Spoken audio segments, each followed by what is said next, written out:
And, usually what we do at the New Year's retreat is we ask everyone, to reflect over the 31st, to reflect what they want to let go of for the year to come, any qualities in themselves which are ready to be purged, and then write that on a piece of paper, and then also reflect on the qualities one wants to develop for the next year in particular.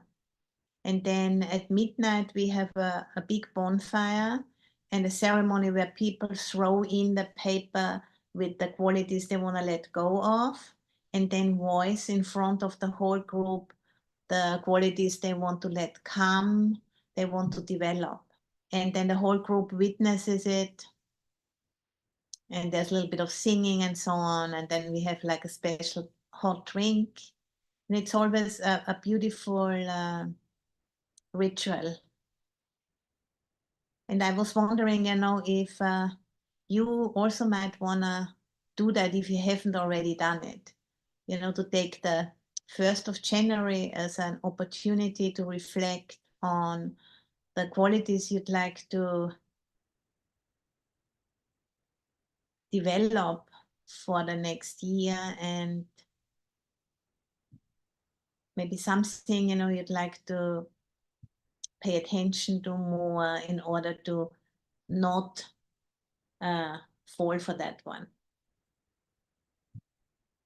And in that way, foster more balance, which brings healing, and using the new year, which is of course just a convention, but using it as a support for this very simple ritual. And, I think one contemplation is, slowing down. As, said many times, the quote by Akumulafa, times are urgent, we need to slow down. Need to slow down in order to find out where we live, to really find out about the depths of wonder and the depths of awe, which can become available if we really connect with the beauty and the depths of sacredness, this planet is displaying every moment, but quite a lot of the time we can't really access it. Because, we have kind of lost the capacity to be in direct sensory relationship with things.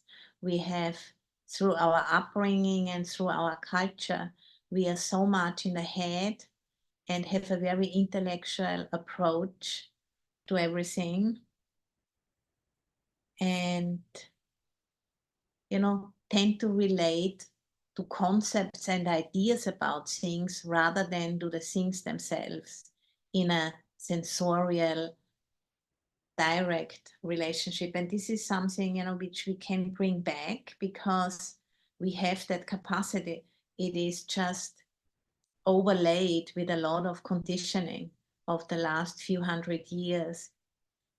And now the time has come where we have to bring this intellectual prowess together with our long forgotten capacity to be in direct sense experience with the planet as a living being, which we are a part of.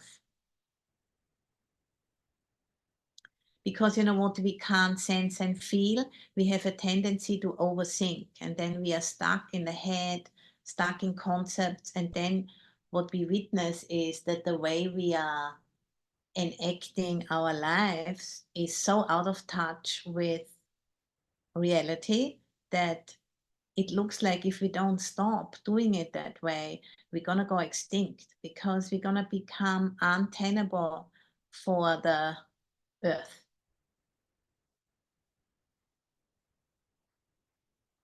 And I really like the definition of modernity by Aloka. He says, modernity is the refusal to be in touch.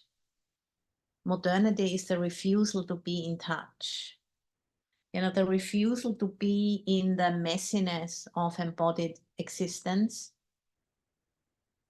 And, this kind of Puritan longing for salvation, for being rescued by some kind of a figure, probably like a man, probably like an old man with a beard sitting on a cloud, rescuing us from ourselves and from the messiness of embodiment. And then, that's part of the patriarchal transmission of any spiritual teaching.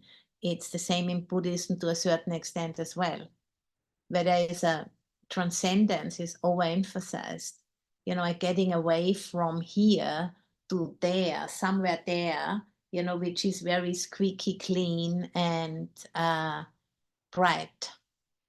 But embodiment is quite the opposite a lot of the time. And how can we make friends with that truth? How can we come back to the earthiness of earth?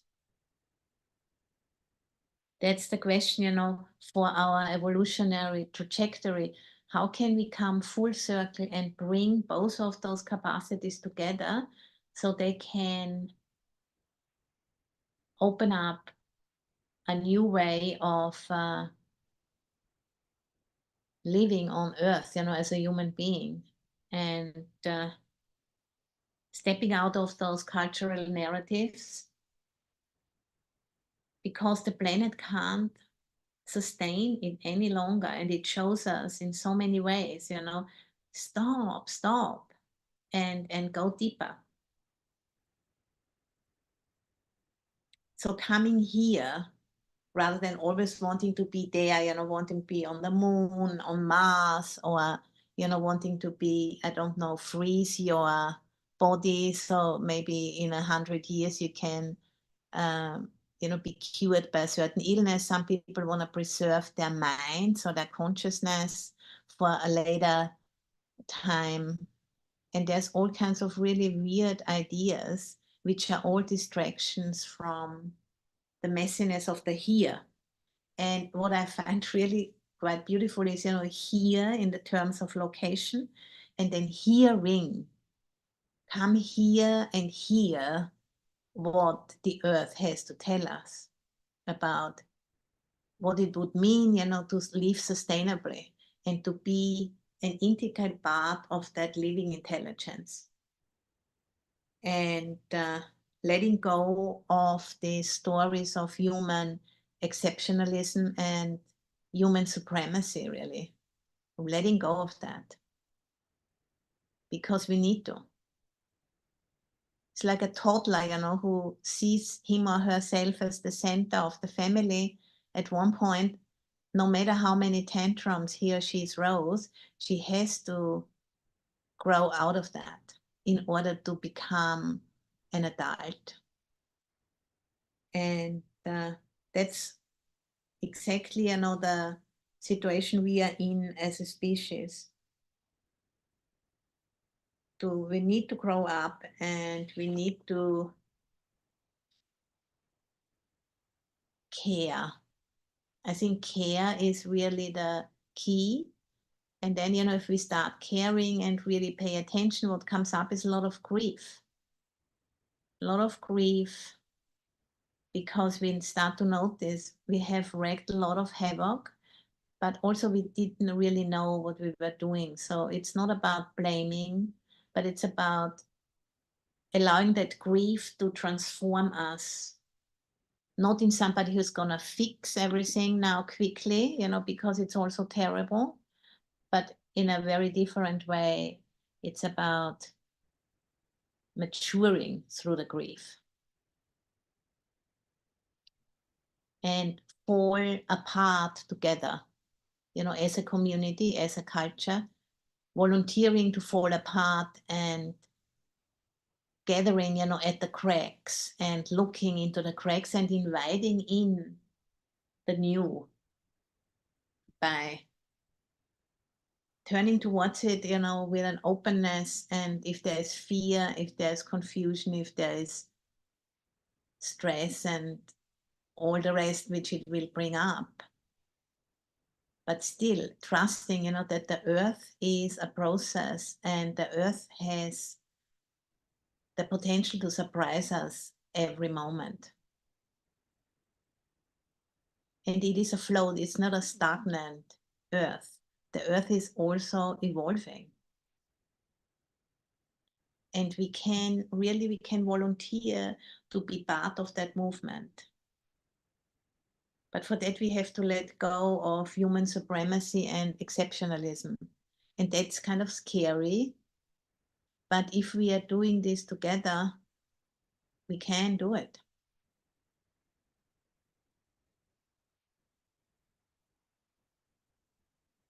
And really realizing that nature isn't operating top down. That's really not how it works.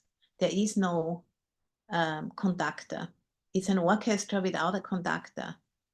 And that's kind of mysterious. How can that work? But it obviously does work. And to join into that orchestra with, you know, by hearing, by listening really deeply throughout the whole body into this big web of life. This is, you know, something we are doing together here on those Wednesday sessions. And, you know, listening to all voices. And there's about 3.4 trillion species on this earth. It's unfathomable how much that is. It's such a vast amount. So it's a flow of intelligence. And we need all of those species to be ourselves. Every species needs all other species to be itself. Because it's an intricate web which has no beginning and no end. It's just, it's a mystery. And, you know, joining into that flow of aliveness, this is something, you know, we are doing here on Wednesdays. And in that way, you know, composting these old perceptual regimes which we have been conditioned into, the paradigm. The top-down paradigm of patriarchy is starting to become, you know, flatter and flatter and flatter. And as we are engaging in that work, a lot of unresolved issues are gonna come up. Because if there's no conductor, who's gonna save us? That's the question, you know, can we let go of that need to be saved? Can we just care enough to become part of this orchestra? And in that way, you know, saving ourselves by letting go of ourselves.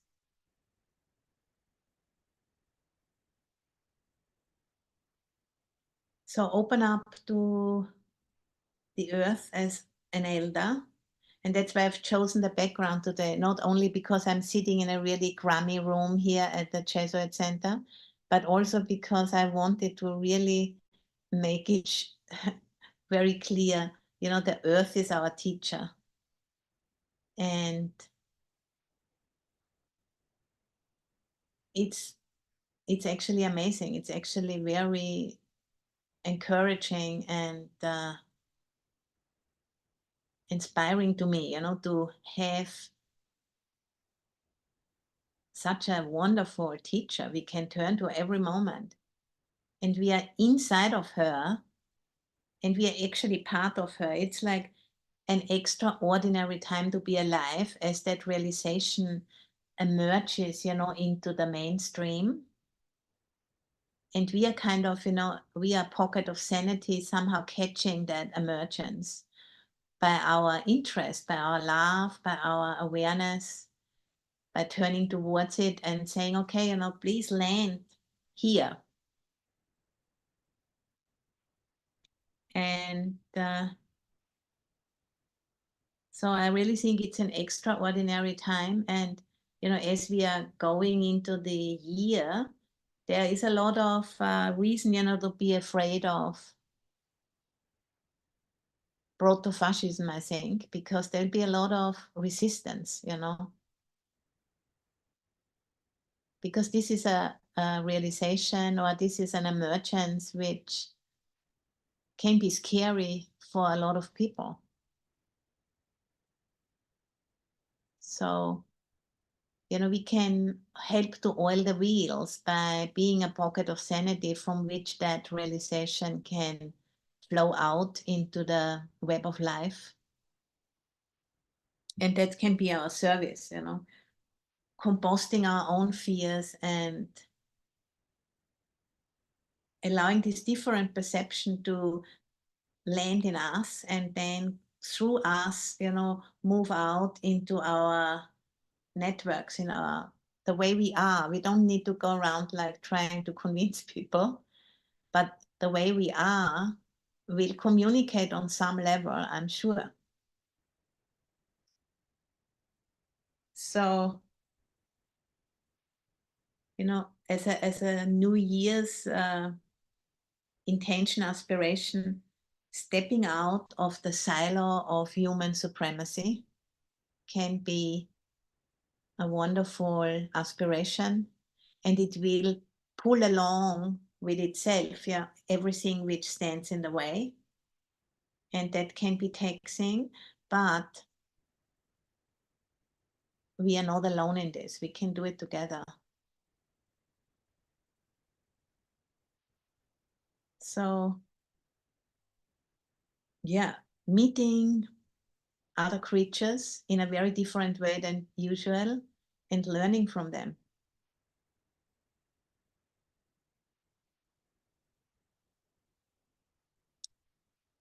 For example, trees are said, these days, when science is on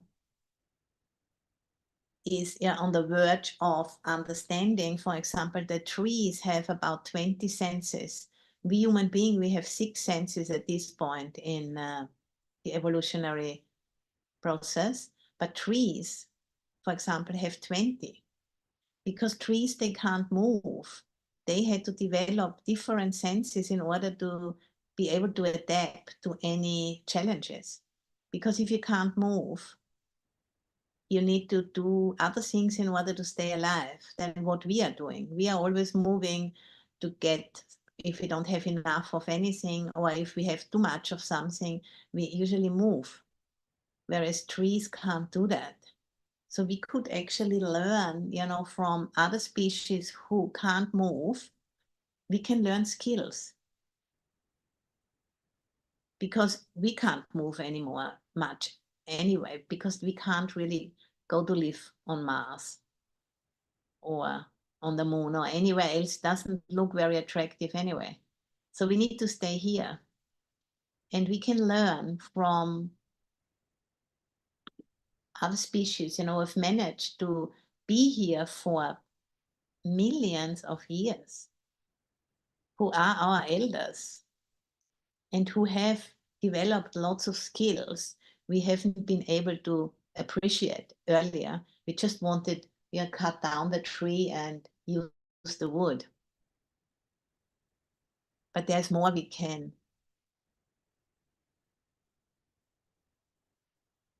benefit from in relationship to trees. And this, this is that opening to,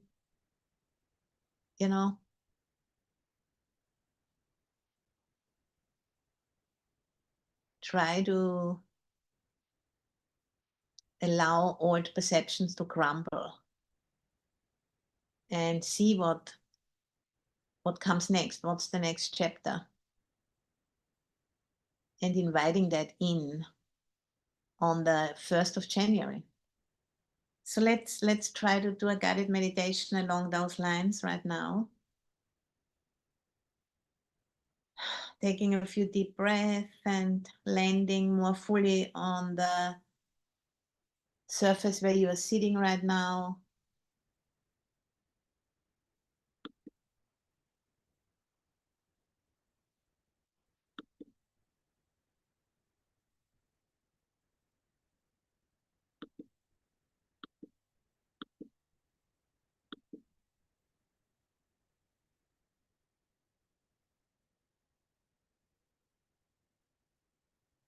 and allowing the breath to take you into the body.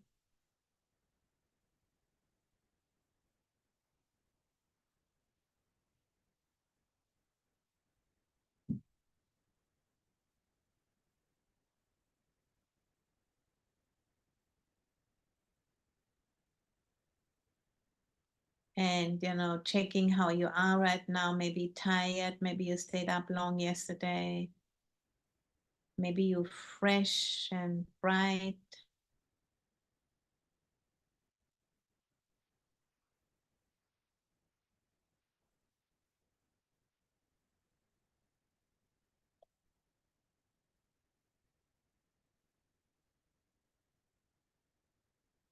Sensing the weight of the body on the cushion on the chair.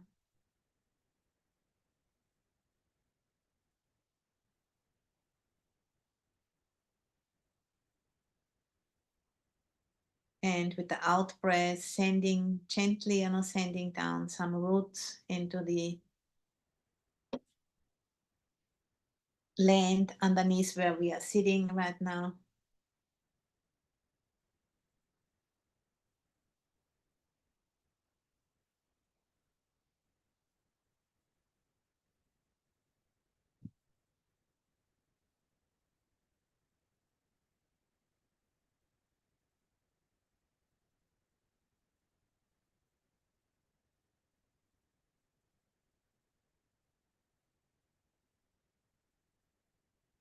And, letting go of any tension, any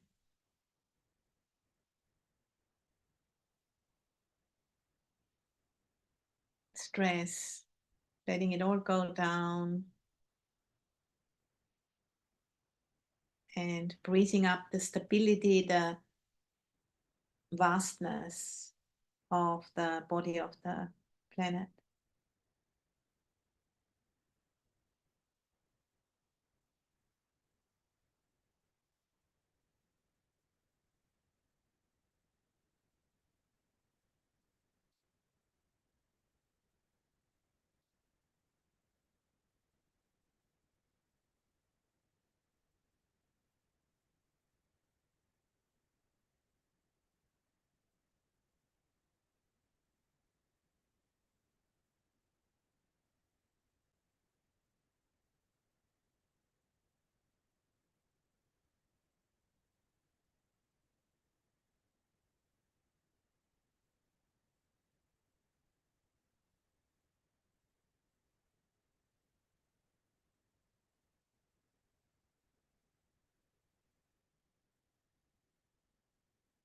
And if the mind, wanders off thinking about something, just, gently, as you're noticing that, bringing awareness back to the body,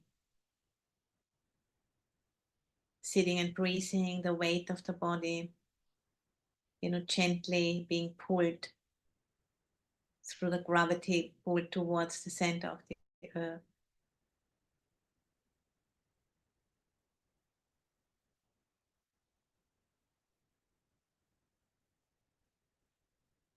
And knowing that this body is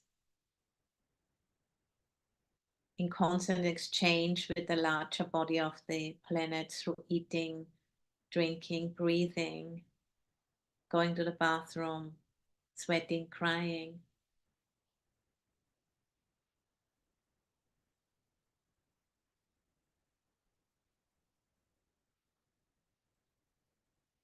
And we can't really say, where the body starts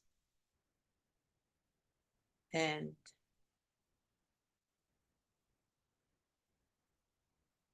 where the body of the earth begins. It's a process.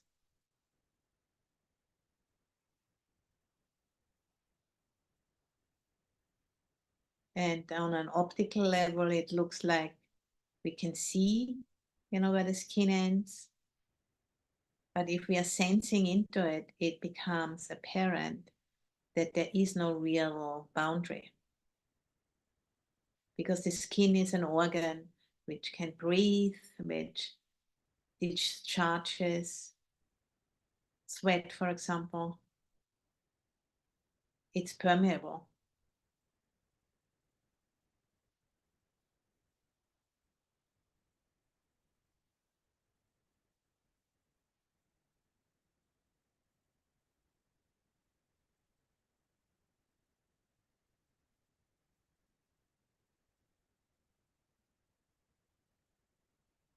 And we can become aware of the vibrancy, the aliveness of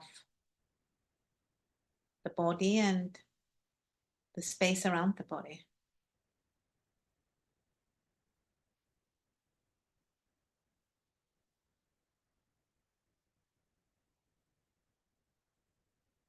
The vibrancy, the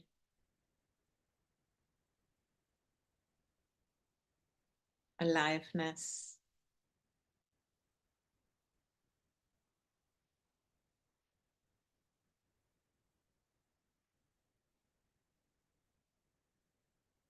And the spaciousness and the silence, which doesn't end at the walls of the room where we are sitting.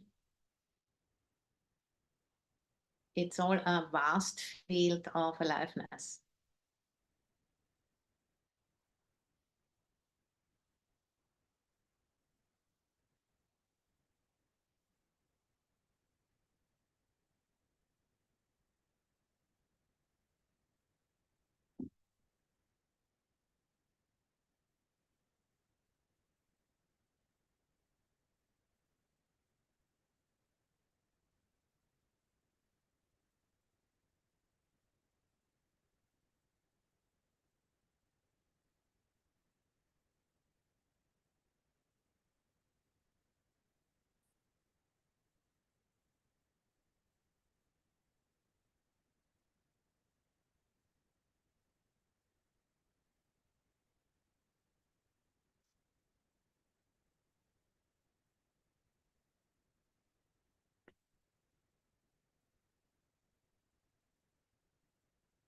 And whenever the mind, wanders off into thinking about something,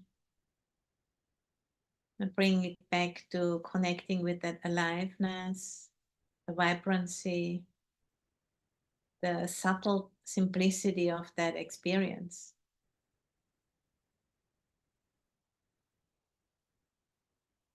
Which is a sensorial experience, not a thinking in concepts, but it's a direct sensing with the body.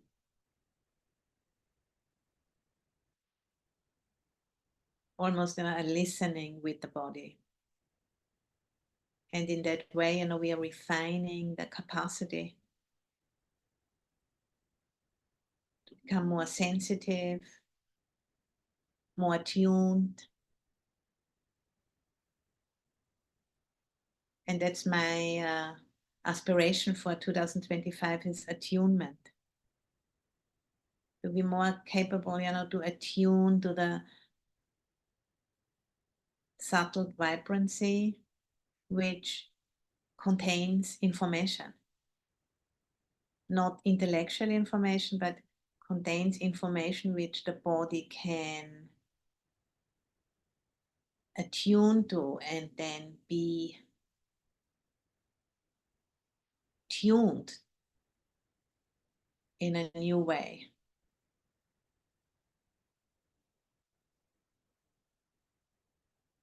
Like an instrument.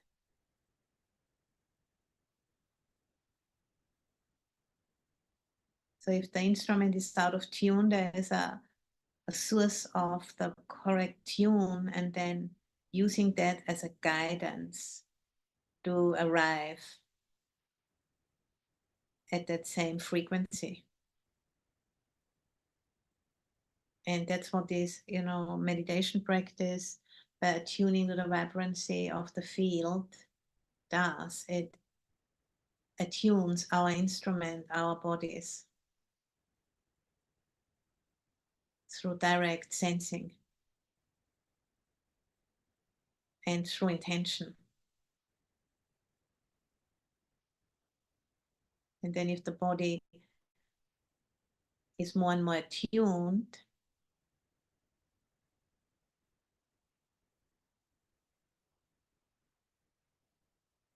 body, speech, and mind are one process. It filters through into speech and into action.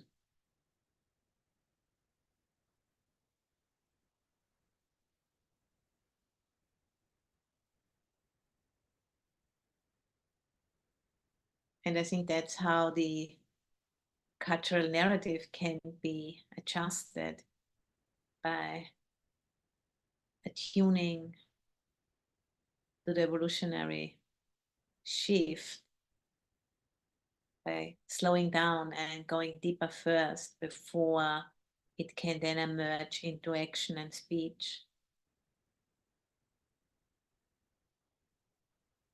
The mind is the forerunner of everything.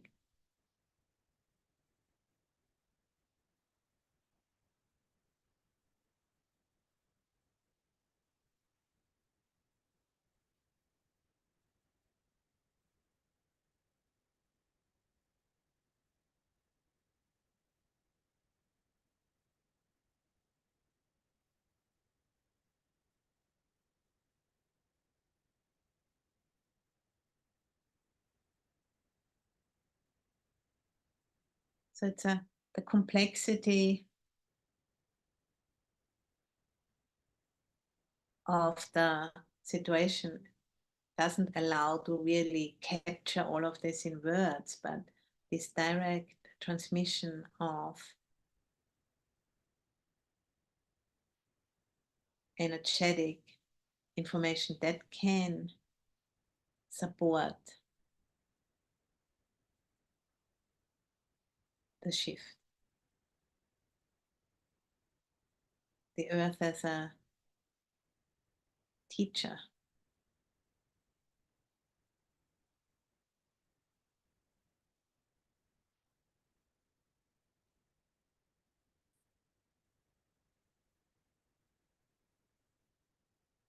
In the old paradigm, the earth was more like a supplier of resources to be tamed and controlled and extracted out. And now we are waking up, no, that's not sustainable. Now we need to shift gear into the next paradigm. And that's what we try to support with these meditations, to invite that to land in us.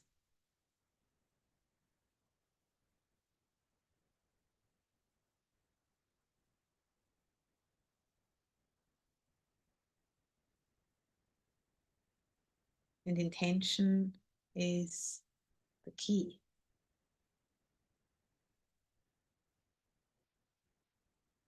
I have made myself, I always have had a shrine, and I have, even when I'm traveling, I have a small travel shrine, where in the center I have an image of the earth, quite similar to what I've here in the background. And when I get up in the morning, I go there and I ask the question, what does the earth need from me?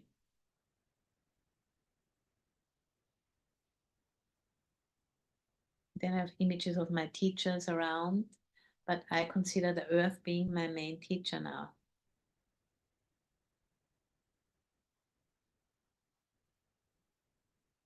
And the Buddha being the teacher who has offered us this powerful map of how to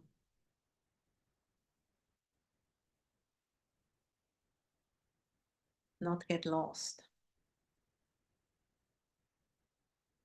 on the journey, not go down the rabbit hole, but keep in the flow until full liberation from that flow.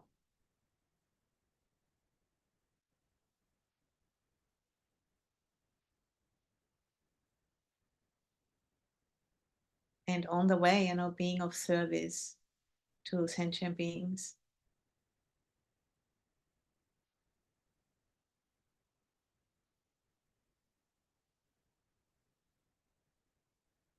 And at this point in history, it's about stepping out of the silo of human supremacy. No doubt about that.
So wisdom is an active quality. It's not a body of knowledge, we are learning by heart and carrying around, but it's an active quality of sensing truth and significance,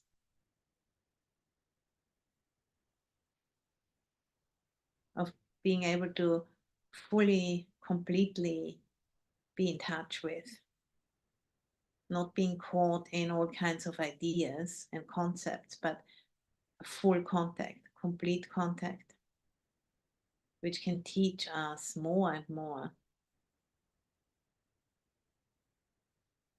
about that flow.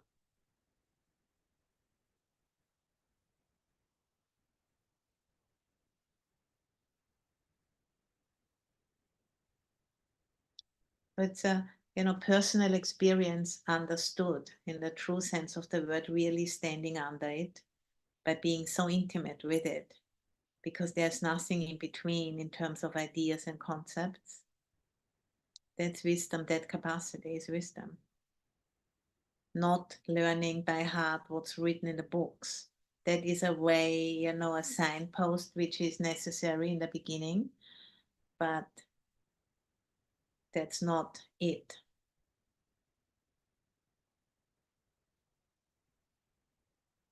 And then there is the second quality important, is faith or confidence, which allows, wisdom to spread out through our life, through our being, by really living accordingly.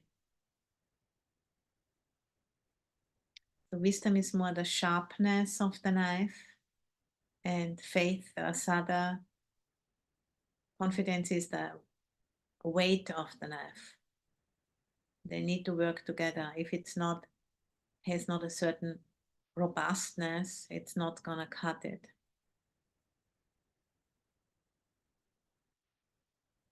So that's more like, yes, let's go into it, let's do it. Realization and actualization,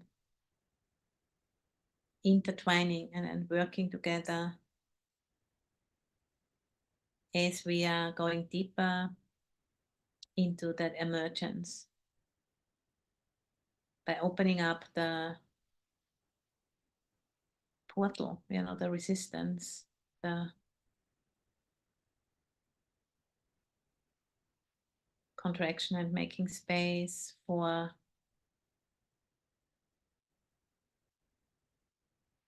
something new to open up.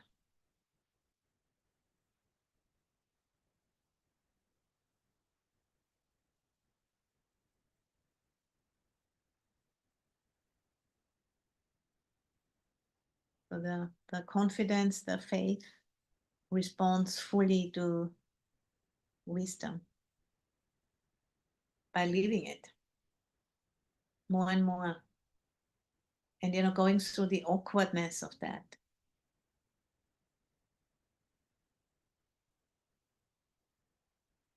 The awkwardness of the new, like a new pair of shoes or something. how that feels. It's kind of awkward. It takes time to break them in. And the same with those new ways of understanding. Kind of a bit feels a bit weird, a bit strange. And we need to familiarize ourselves with it to cultivate the connection. And in Thai, for example, when people speak about meditation, they say the word bhavana, and that actually means simply to cultivate, to get used to. And the same in Tibetan, gom also means, to cultivate. That's the word they use for meditation. To get used to it through repetition. Bhavana, gom.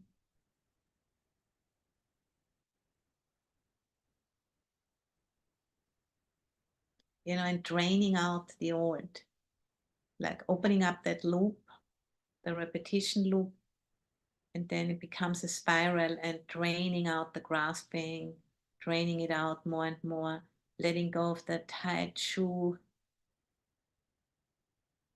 and opening out into the untapped potential of who we can be.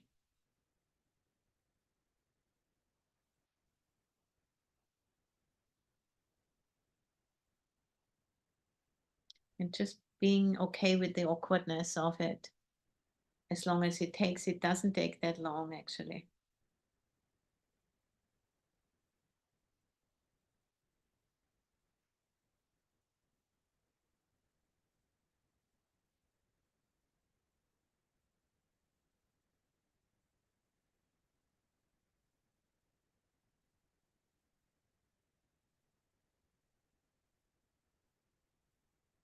So, getting, allowing the natural forces which are working through us to be less hindered by us and our ideas about it.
So allowing anything, which is in the way of opening to just drain out of us, drain down into the earth and become compost for whatever is needed.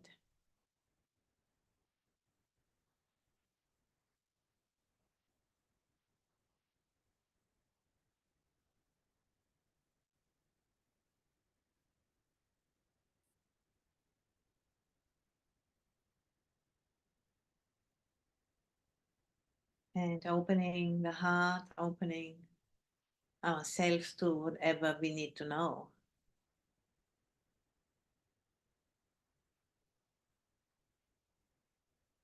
The unmanifest potential.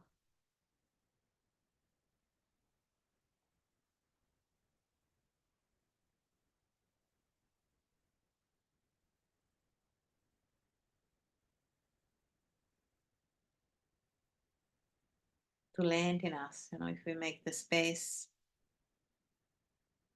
through letting go, we can let that potential come in to us, well, individually, and also as a collective.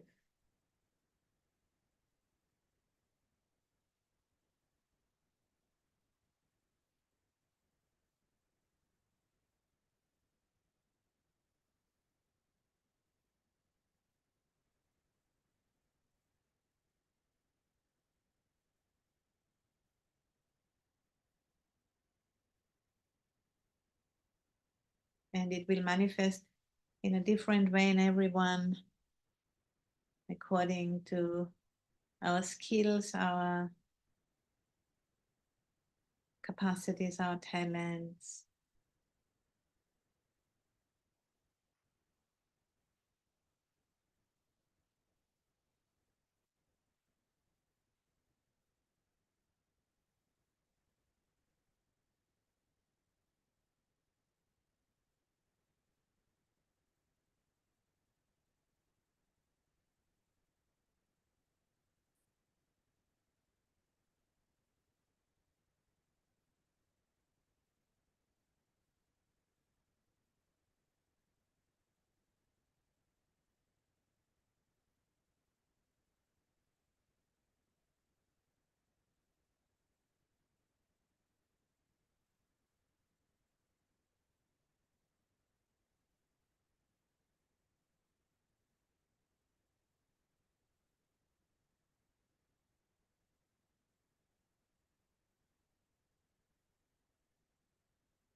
So making space for the new and letting go of the old.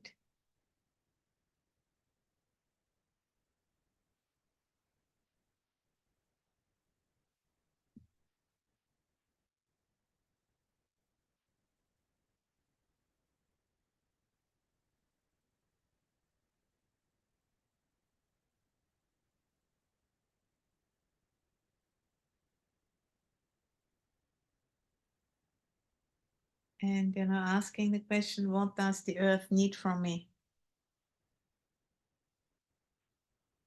That's a new question, rather than asking, what can I get from you? Rip out more. What does the earth need from me at this point in history?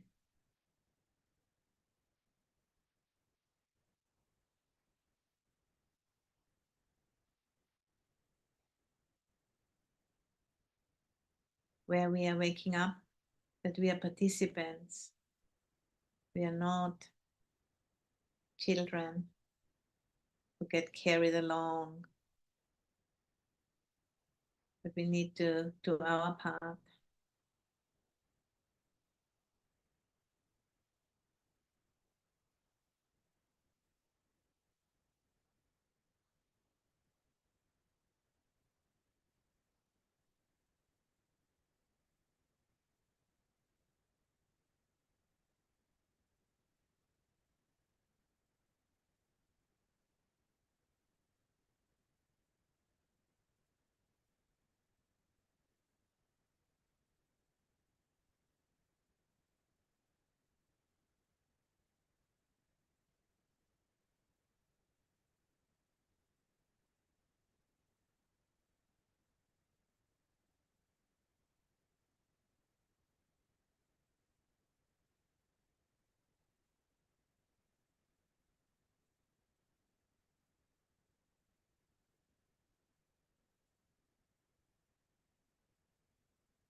And in that way, we become more and more aware of what we are not and opening up in the mystery we are part of. A part, which is not really having a beginning and an end inside of that process, but it is a constant flow. And that's just deeply mind-boggling, really. And to connect with that and allow the mind to be boggled so it adapts to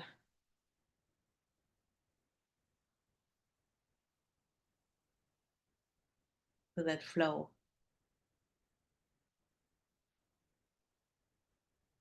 By letting go of the grasping, which is the same as stressfulness and ego.